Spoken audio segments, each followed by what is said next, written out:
మన భారత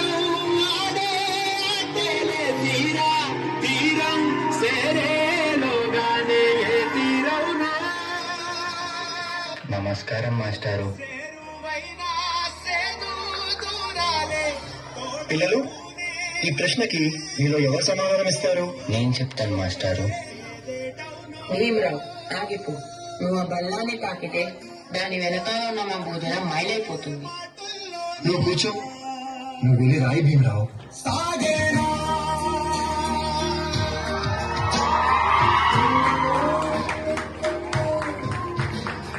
జీవితంలో నువ్వు చాలా గొప్పవాడు అవుతావు భీమరావు.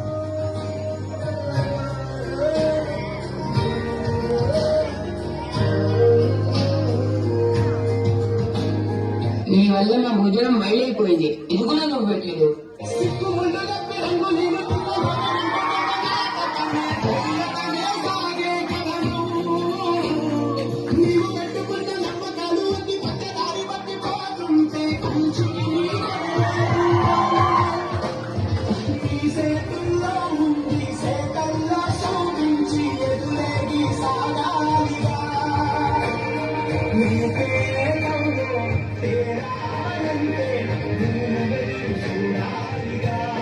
చాలా దాహంగా ఉంది.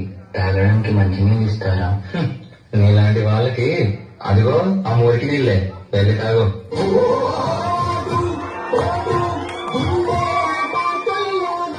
మనుషులు మనుషులా చూడండి, పశువులా కాదు.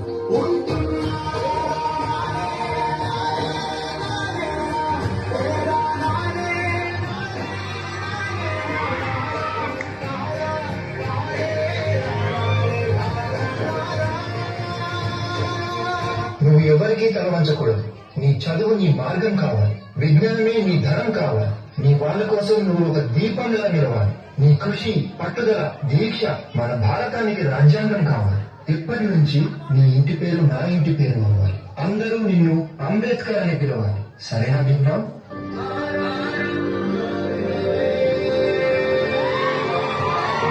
ఎంతమంది తనని తక్కువగా చూసి చదివే లోకంగా మార్చుకొని మెట్రిక్ సాధించాడు. అదే సమయంలో పెద్దలు తన పెళ్లి కూడా చేశారు. సాయాజీరావు గాయకవాడ్ అనే మహారాజు సాయంతో విదేశాల్లో చదువు పూర్తి చేసి ఎన్నో గణితలు సాధించి తిరిగి వస్తారు.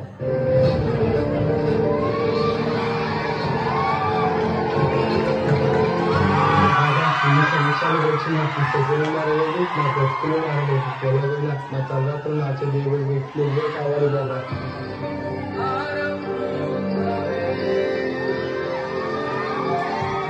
నా ప్రజల కోసం ఎంత కష్టమైనా పోరాడతాను.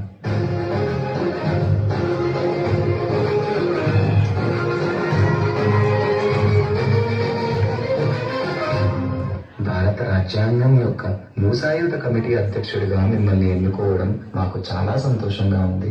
ఇన్నేళ్లకి నా ప్రజలకి, నా దేశానికి సేవ చేసే సమయం వచ్చింది. భారత రాజ్యాంగాన్ని నిర్మించే అవకాశం నాకు దక్కింది. దీనికోసం నా ప్రాణాలు అర్పించడానికైనా సిద్ధంగా ఉన్నాను.